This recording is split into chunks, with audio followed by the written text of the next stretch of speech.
एक मोठी बातमी समोर येते पुण्यातून। वंदे भारत ट्रेनचा डबा रुळावरून घसरल्याची एक माहिती समोर येते। पुणे रेल्वे स्टेशनवर ही घटना घडली आहे।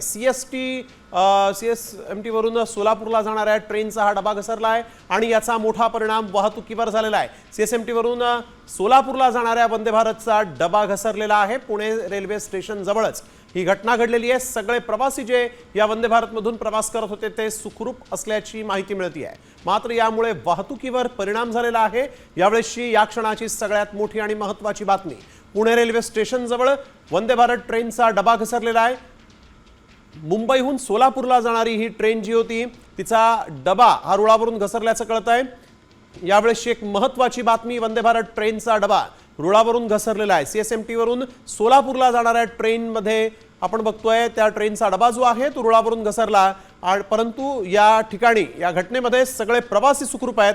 अक्षय बडवे आमचे प्रतिनिधी आपल्या सोबत फोन लाईन वरून जोडले गेलेले आहेत। अक्षय, काय अधिकची माहिती? वंदे भारतचा डबा रुळावरून घसरल्याचं कळतंय।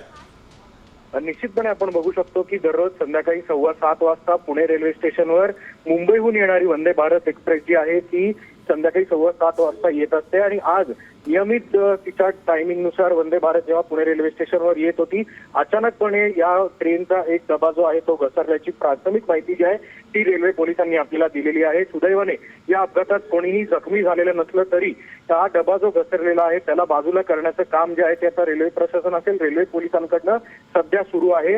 नेमका हा अपघात कसा झाला, काय याची तांत्रिक मुद्दे आहेत का याच्याबाबत कुठलीही माहिती मिळू शकलेली नाही, कारण काही वेळापूर्वीच हा अपघात घडलेला आहे आणि त्यामुळे आपण जर पाहिलं तर प्रवासी जे आहेत ते अत्यंत महत्त्वाची बातमी आहे। प्रवासी सुखरूप आहेत आणि पुढील तपास आणि पुढील घटनेचा सगळी सखोल चौकशी जी आहे ती आता रेल्वे पोलिसांनी करायला सुरुवात केलेली आहे। धन्यवाद अक्षय, आपण दिलेल्या या सविस्तर माहितीसाठी। तर आपण बघतोय वंदे भारत ट्रेनचा डबा रुळावरून घसरलेला आहे। वाहतूक मात्र विस्कळीत झालेली आहे, प्रवासी सुखरूप आहेत।